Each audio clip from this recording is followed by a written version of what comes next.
আওয়ামী লীগ নিষিদ্ধ সহ ৩ দফা দাবি ছাত্র জনতার। বিকেলে সারা দেশে গণজমায়েত। শাহবাগ ছাড়া কোথাও ব্লকেট না দেওয়ার আহ্বান হাসনাতের। রাজধানীর শেওড়াপাড়ায় একটি ভাড়া বাসা থেকে 2 নারীর রক্তাক্ত মরদেহ উদ্ধার। ধারালো অস্ত্র দিয়ে কুপিয়ে হত্যা ধারণা পুলিশের। দুদকের তদন্তে সড়ক ও জনপথে অতিরিক্ত প্রধান প্রকৌশলী জাহাঙ্গীরের দুর্নীতি। মাতারবাড়ি প্রকল্পের পরিচালক হওয়ার পর সম্পদ বেড়েছে অস্বাভাবিক। মানিকগঞ্জে গ্যাস সরবরাহ না করে 1 যুগ ধরে মাসে 2 কোটি টাকার উপরে বিল নিচ্ছে তিতাস। হাইকোর্টে মামলা করেও কোনো লাভ হয়নি। ব্রাহ্মণবাড়িয়া 4 লেন মহাসড়ক নির্মাণ প্রকল্প এলাকা থেকে 6 কোটি টাকার বেশি মালামাল চুরির অভিযোগ। সদর থানায় মামলা। এবং ভারতে বুনিয়ান উল মারসুস অপারেশন শুরু করল পাকিস্তান। উদমপুর ও পাঠানকোটে সামরিক বিমান ঘাঁটি উড়িয়ে দেওয়ার দাবি।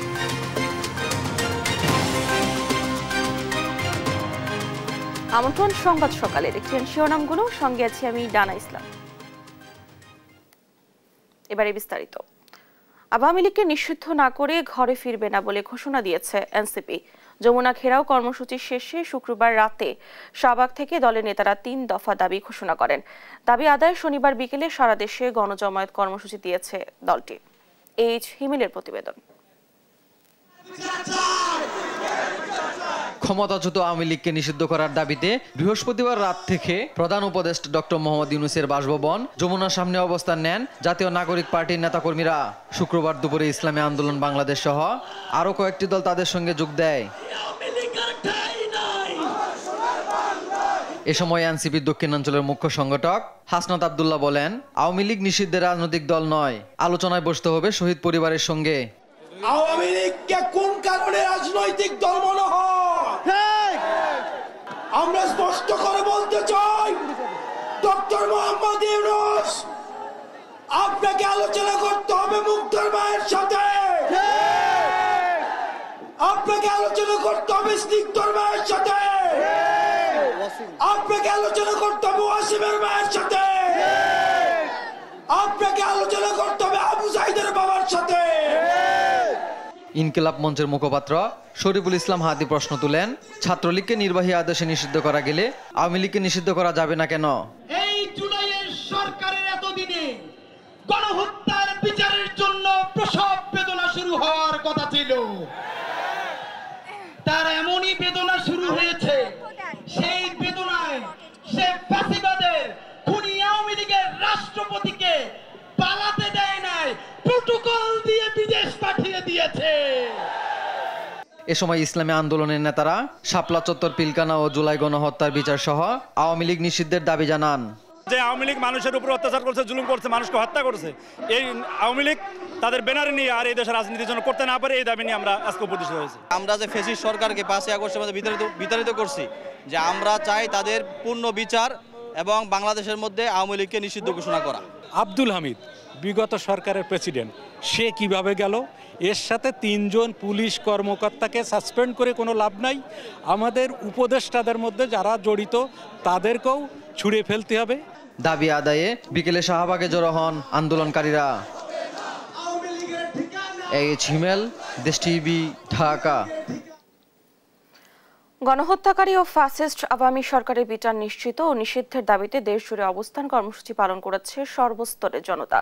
শুক্রবার জেলা প্রশাসকের কার্যালয়ের সামনে অবস্থান নিয়ে বিক্ষোভ করেন সিলেটের ছাত্র জনতা। এ সময় আওয়ামী লীগের ঠিকঠাক বিচার করতে না পারা অন্তর্বর্তী সরকারের বড় ব্যর্থতা বলেও মন্তব্য করেন শিক্ষার্থীরা। একই দাবিতে রংপুরে ডিসির মোড়ে গণজমায়েত ও বিক্ষোভ কর্মসূচি হয়। কিশোরগঞ্জের শহীদী মসজিদ চত্বর থেকেও নামে ছাত্র জনতার ঢল। সহকর্মীদের পাঠানো তথ্য ছবিতে নুসরাত শোভা রিপোর্ট। আওয়ামী লীগ নিষিদ্ধের দাবিতে দেশ জুড়ে অবস্থান কর্মসূচি পালন করেছে সর্বস্তরের জনতা। শুক্রবার বিকেল 4টা থেকে জেলা প্রশাসকের কার্যালয়ের সামনে অবস্থান নিয়ে বিক্ষোভ করেন সিলেটের ছাত্র জনতা। নানা স্লোগান ও বক্তব্যে এখনো তারা সরব রয়েছেন রাজপথে। এ সময় আওয়ামী লীগের ঠিকঠাক বিচার করতে না পারা অন্তর্বর্তী সরকারের বড় ব্যর্থতা বলেও মন্তব্য করেন শিক্ষার্থীরা। এখনো পর্যন্ত হাসপাতালে আমার ভাইয়েরা কাতরাচ্ছে, কিন্তু আমরা দেখতে পাচ্ছি দুঃখজনক হলেও সত্য, সেই অন্তর্বর্তীকালীন সরকার এখনো পর্যন্ত কোনো দৃশ্যমান বিচার এখনো করতে পারে না। অন্তর্বর্তীকালীন সরকারের ব্যর্থতা। একই দাবিতে রংপুরের ডিসির মোড়ে গণজমায়েত এবং বিক্ষোভ কর্মসূচি করেন রংপুরের সর্বস্তরের জনতা। যে ফ্যাসিবাদীর সাম্রাজ্য ছাত্র জনতা ও সাধারণ মানুষের কণ্ঠরোধ করেছে, তাদের বিচার না হওয়া পর্যন্ত রাজপথ ছাড়বেন না বলে মন্তব্য করেন আন্দোলনকারীরা। অতি শীঘ্রই আওয়ামী লীগকে নিষিদ্ধ করতে হবে এবং বাংলাদেশে খুনি হাসিনার যে সকল দোষর এখন অবস্থান করছে তাদেরকে দ্রুত গ্রেফতার করতে হবে। আওয়ামী লীগকে নিষিদ্ধ করার মাধ্যমে এই বাংলাতে আর ভবিষ্যতে যেন কোনো দল এরকম ফ্যাসিবাদ তৈরি করতে না পারে, তার জন্য আমরা এখানে অবস্থান করেছি। আওয়ামী লীগকে নিষিদ্ধ না করা পর্যন্ত আমরা এই রাজপথ ছাড়ব না। এদিকে শুক্রবার জুমার নামাজের পর কিশোরগঞ্জ শহরের শহীদি মসজিদ চত্বর থেকে ছাত্র জনতার ঢল নামে রাজপথে। মিছিলটি শেষ হয় গৌরাঙ্গ বাজার মোড়ে। সেখানেই রাস্তা অবরোধ করে অবস্থান কর্মসূচি পালন করে ছাত্র জনতা। দ্রুত সময়ের মধ্যে আওয়ামী লীগকে নিষিদ্ধ করে বিচারের আওতায় না আনলে সামনে আরো কঠোর আন্দোলনের হুঁশিয়ারি দেন তারা। এছাড়াও রাজশাহী, নাটোর, দিনাজপুর সহ নানা জেলায় আওয়ামী লীগকে নতুন মোড়কে ফিরিয়ে আনার অপচেষ্টার প্রতিবাদ ও গণহত্যাকারী ফ্যাসিস্ট আওয়ামী সরকারের বিচার নিশ্চিত ও নিষিদ্ধের দাবিতে অবস্থান কর্মসূচি পালন করেছেন রাজনৈতিক ও অরাজনৈতিক বিভিন্ন সংগঠন। নুসরাত শোভা, নিউজ ডেস্ক, দেশ টিভি। ঢাকা শাহবাগ ছাড়া অন্য কোথাও ব্লকেট না দেওয়ার আহ্বান জানিয়েছেন এনসিপির দক্ষিণ অঞ্চলের মুখ্য সংগঠক হাসনাত আব্দুল্লাহ। ভোররাতে তার ভেরিফাইড ফেসবুক পোস্টে এই কথা জানান তিনি। শুক্রবার রাতে শাহবাগ থেকে সারা দেশে গণজমায়েতের ঘোষণা দেন হাসনাত আব্দুল্লাহ। এ সময় তিনি বলেন, আওয়ামী লীগ নিষিদ্ধ, গণহত্যাকারী নেতাদের আন্তর্জাতিক ট্রাইব্যুনালে বিচার নিশ্চিত ও জুলাই ঘোষণাপত্রের 3 দফা দাবি বাস্তবায়নের কর্মসূচি অব্যাহত থাকবে। তবে রাতে ছাত্র জনতা নিজ উদ্যোগে যাত্রাবাড়ি, উত্তরা, বিভিন্ন মহাসড়ক ও জেলায় ব্লকেটের ঘোষণা দেন। তারপরেই জনদুর্ভোগ বিবেচনায় ব্লকেট না করে জমায়েত ও সমাবেশ করার আহ্বান জানান হাসনাত।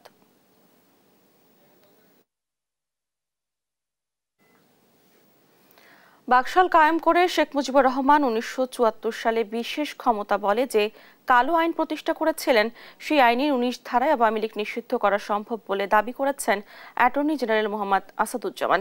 শুক্রবার বিকেলে ঝিনাইদহের শৈলকুপায় বণিক সমিতির আয়োজনে প্রধান অতিথির বক্তব্যে তিনি এ কথা বলেন।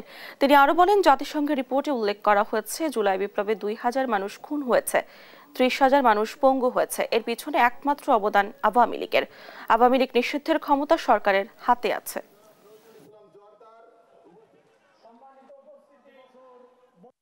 আওয়ামী লীগ ধ্বংসকারী শেখ মুজিবুর রহমান, যিনি আওয়ামী লীগের কবর রচনা করে বাকশাল কায়েম করেছিলেন, সেই শেখ মুজিবুর রহমান কর্তৃক বাংলাদেশে যে কালো আইন প্রতিষ্ঠা করেছিলেন 1974 সালের বিশেষ ক্ষমতা আইন, সেই কালো আইনের 19 ধারায় আওয়ামী লীগ নিষিদ্ধ করার জন্য উপাদান বিদ্যমান আছে।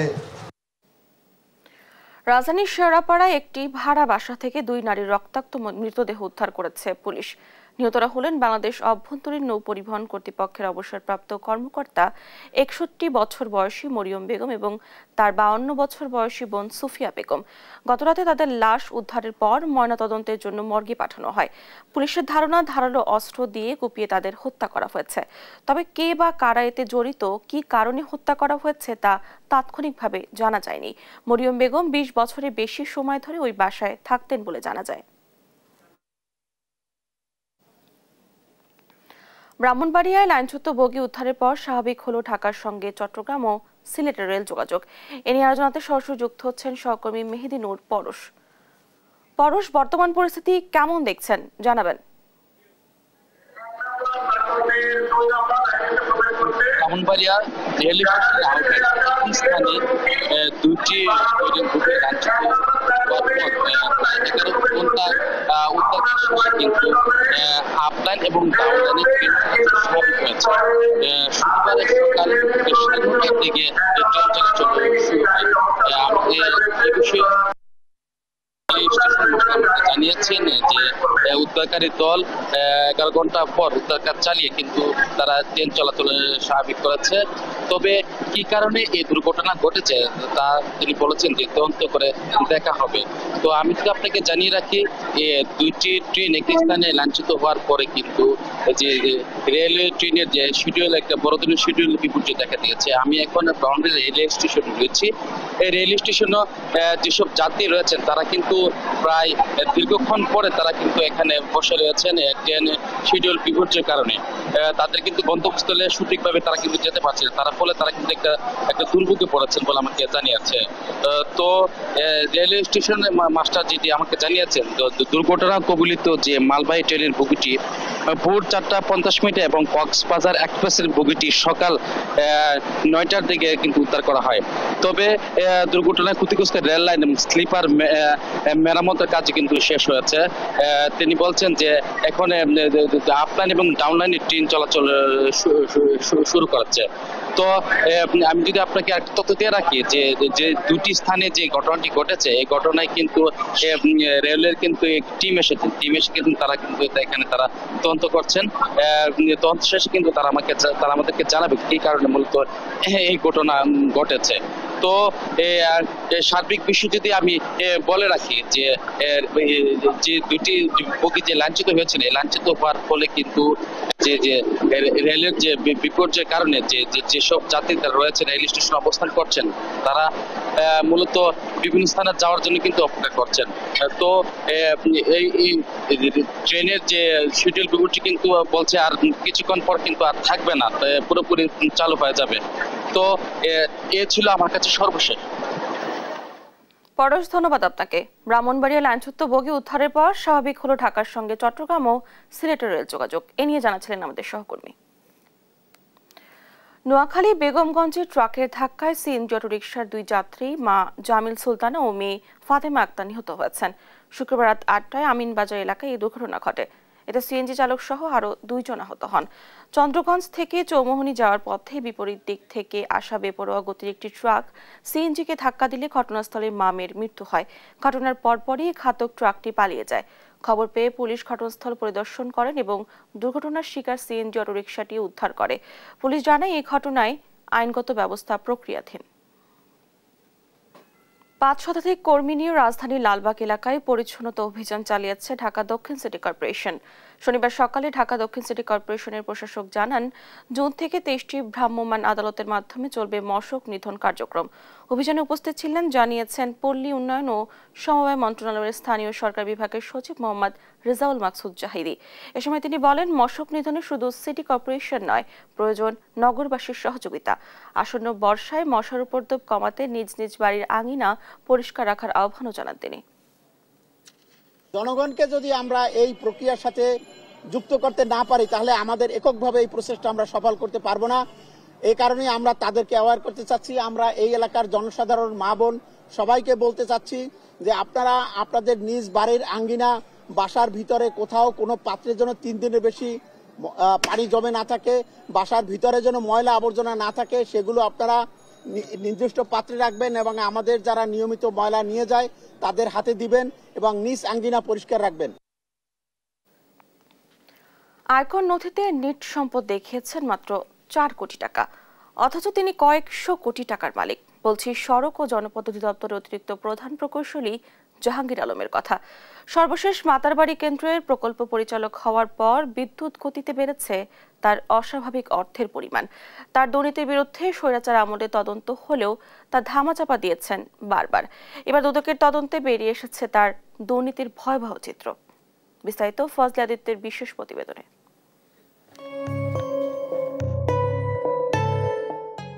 জাহাঙ্গীর আলম সড়ক ও জনপথ অধিদপ্তরের অতিরিক্ত প্রধান প্রকৌশলী। তিনি আছেন মাতারবাড়ি বিদ্যুৎ কেন্দ্রের প্রকল্প পরিচালকের পদেও। স্বৈরাচার আমলের আশীর্বাদ পুষ্ট এই প্রধান প্রকৌশলী সাবেক সড়ক ও পরিবহন মন্ত্রী ওবায়দুল কাদেরের এতটাই আশীর্বাদ পেয়েছেন যাতে করে তার অর্থ সম্পদ নিয়ে চিন্তাই করতে হয়নি। সড়ক ও জনপথ বিভাগের হয়ে কাজ করেছেন ঠাকুরগাঁও, গোপালগঞ্জ, রাজশাহী সহ বিভিন্ন গুরুত্বপূর্ণ জায়গায়। বর্তমানে তিনি কাজ করছেন স্বৈরাচার সরকারের নেয়া মেগা প্রকল্প মাতারবাড়ি বিদ্যুৎ কেন্দ্রের প্রকল্প পরিচালক হিসেবে।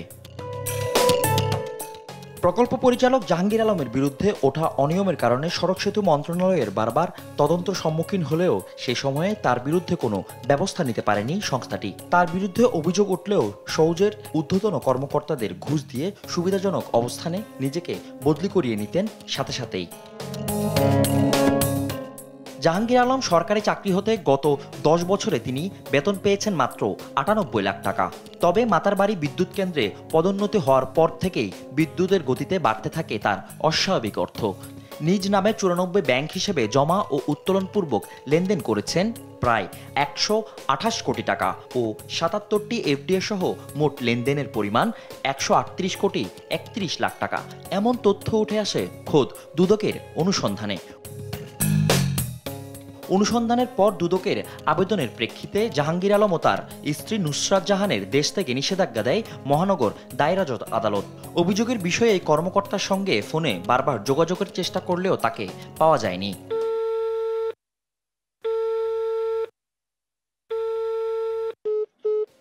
এমন অস্বাভাবিক অর্থের উৎস গোপন করে লেনদেন দুদক আইন 2004 এবং মানি লন্ডারিং প্রতিরোধ আইন 2012 এর 4 ধারায় শাস্তিযোগ্য অপরাধ। এমন অবস্থায় যে কোনো সময় জাহাঙ্গীর আলমের বিরুদ্ধে মামলা করতে পারে দুর্নীতি দমন কমিশন।